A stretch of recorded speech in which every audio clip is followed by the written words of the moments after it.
In all the annals of Byzantine history, no dynasty ranks as highly as the Macedonian. For 2.5 centuries, this series of skilled rulers governed the empire, guiding it into its next golden age. Yet for all the majesty and brilliance of the dynasty's history, its origins were anything but. The rise of the dynasty, and of its enigmatic founder, is a dark and gruesome tale, born out of brutal murders and chilling betrayals. It begins in the 9th century with a muscular peasant from Macedonia and a spineless emperor from Constantinople. The origins of Basil the Macedonian are shrouded in mystery. He was born in roughly 811, but his background was so indistinguished that we don't even know for sure whether he was a Macedonian Greek. It's possible that Basil's family was Armenian and got transplanted over to Macedonia during a program of military resettlement. Regardless of where he came from, Basil was a truly remarkable man. During his time as a lowly peasant, he was famed for his immense strength and for his skill at taming and breaking horses. Then, during his time in the Byzantine court, he would prove himself a surprisingly ruthless and efficient politician. Despite being both uneducated and illiterate, Basil was blessed with an icy intelligence and a dominant force of will that would quickly carry him to the highest circles of power in Byzantium. But the tale of Basil the Macedonian cannot be told without first talking about the man he would come to replace, Michael III. Later generations of historians, writing to justify the Macedonian dynasty's rise, would demonise Michael III as a drunkard and a lout, as someone who ran the empire into the ground with his ignorance. But they weren't being entirely fair. Michael was indeed pleasure-loving and dissolute, but he had blooded himself on the warpath from an early age, proving himself a dedicated campaigner and a brave soldier. His reign would see continued Byzantine resurgence, although, as we shall soon see, much of this success was owed to others, because Michael had one fatal flaw for which he cannot be forgiven. He was completely and utterly spineless. Michael III lacked the energy or the strength of will to assert himself in the business of government, and found himself forever under the control of powerful ministers. Fortunately for the empire, this was not necessarily a bad thing, since the people who ended up dominating him happened to be pretty good at their jobs. During the first part of his reign, from 842 to 855, Michael was dominated by his mother Theodora and a eunuch named Theoctistos. But from 855 onwards, the empire was ruled in all but name by Michael's uncle, Bardas. All three of these people had governed wisely and well, and it was they who largely deserved the credit for the cultural and military resurgence of the Byzantine Empire during this period. Of these three, however, Bardas would emerge as the greatest of the lot. He oversaw a string of successful campaigns against the Muslims, some of which were led by the emperor himself. Meanwhile, on the domestic front, he acted as a steady hand at the tiller, while Michael generally spent his time partying, leaving day-to-day governance in the capable hands of his uncle. The emperor also neglected the succession.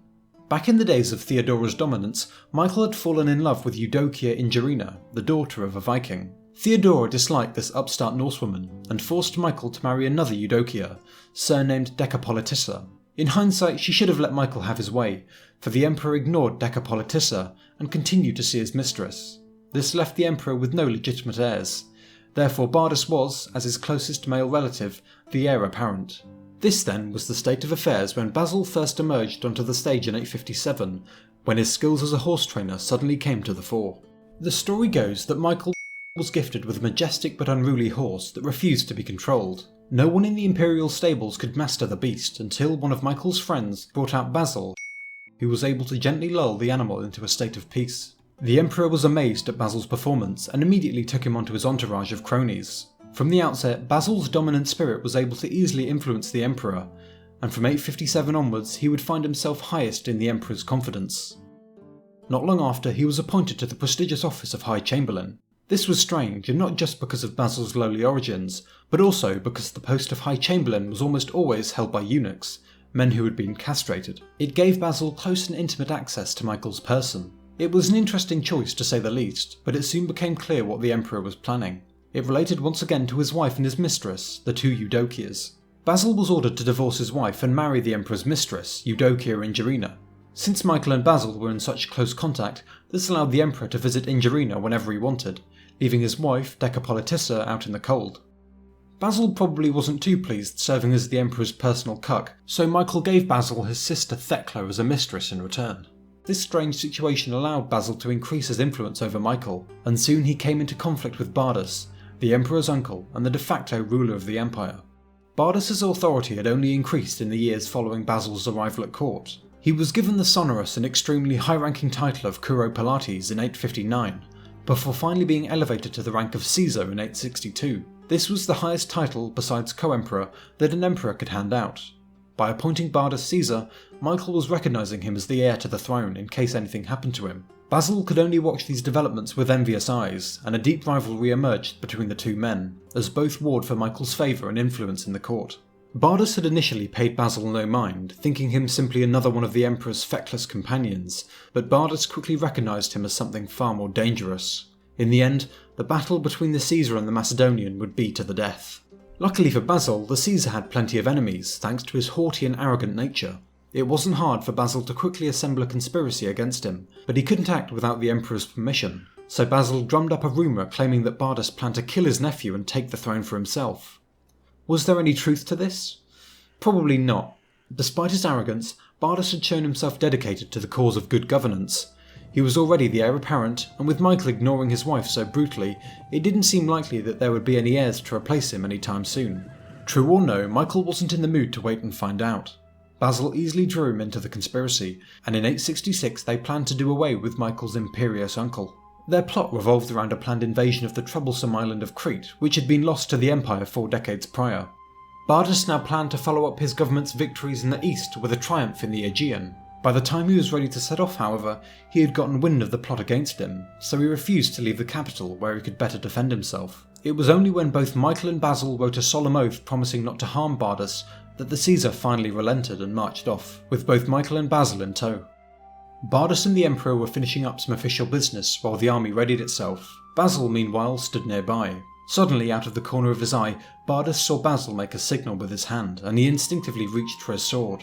But he was too slow. The hulking Macedonian struck Bardas down in front of the Emperor, and just like that, the Caesar was dead. Bardas had done nothing to merit his death. For the years he had governed the Empire, he had been skilled and even-handed. He was ambitious, yes, and arrogant too, but not dangerously so. He was a threat neither to the Emperor nor his empire, but he had been killed anyway. In killing the Caesar, the Emperor had not rid himself of a traitor. Instead, he had now completely isolated himself. The Cretan expedition was cancelled, and the two men returned to the capital, announcing Bardas's death. The confusion only grew when, shortly after the assassination, 2 thrones appeared in Hagia Sophia instead of the usual one. Michael then made the dramatic announcement that he would have a colleague on the throne. That's right, Basil, the former peasant, was proclaimed Emperor of the Romans, equal of the Apostles, and God's vice-regent on earth. His rise had taken only 9 years, but he wasn't done yet. For many, the surprise at seeing this former horse-tamer sit the imperial throne would have been great, but for those who knew how weak-willed Michael was, it came as less of a shock. For his entire reign, he had allowed other domineering men to govern the empire in his stead, and Basil had little trouble in convincing his friend to raise him up to the purple. But if Basil hoped to dominate Michael in the same way Bardas had done, then he was in for a rude awakening. Frustratingly, Michael was being surprisingly willful, and Basil was unable to restrain his colleague. Furthermore, Basil's quote-unquote wife Ingerina had borne another child, the future Emperor Leo VI, who was possibly Michael III's son, although Basil had to publicly insist that he was his. His frustration at pimping his wife to Michael, at the Emperor's cheery carelessness, and his inability to dominate the state led Basil to the conclusion that Michael III had to go. So 1 year after Bardas's demise, in September 867, Basil coldly planned his friend's downfall. He met Michael at dinner and got him roaringly drunk on wine, before quietly slipping away and having the bolt on his door broken. After the meal was done, Michael drunkenly stumbled back to his chambers, where he quickly fell sound asleep. Basil and 8 of his friends then appeared shortly after. They opened the door, pushed his one guard aside, and butchered the Emperor in his sleep. They then rushed off to the Hagia Sophia to proclaim Basil the sole Emperor. So ended Basil the Macedonian's decade-long rise to power. Starting off as a muscle-bound peasant with a knack for horsemanship, he slid himself into Michael's circle of confidants, and was able to eventually remove all the competition. As for Michael III, he might not have been the degenerate his successors made him out to be, but he was weak, feckless, and completely complicit in the stratospheric rise of his own murderer. From 867 to 886, Basil would rule Byzantium, displaying skill in all areas and kickstarting the next period of Byzantine growth. And from 886 to 1056, his descendants ruled the empire. Or did they? For Basil's son by his first wife died in 879, leaving only his sons by Eudokia and Gerina, Michael III's mistress. If we accept the theory that Leo VI, Basil's second son and the ancestor of the rest of the Macedonian house, was in fact Michael's son, then the entire Macedonian dynasty was simply a branch of the previous Amorian house. So perhaps Michael got the last laugh after all, but that's all for now. If you liked what you saw, then make sure to like and subscribe. It really helps the channel out and encourages me to make more.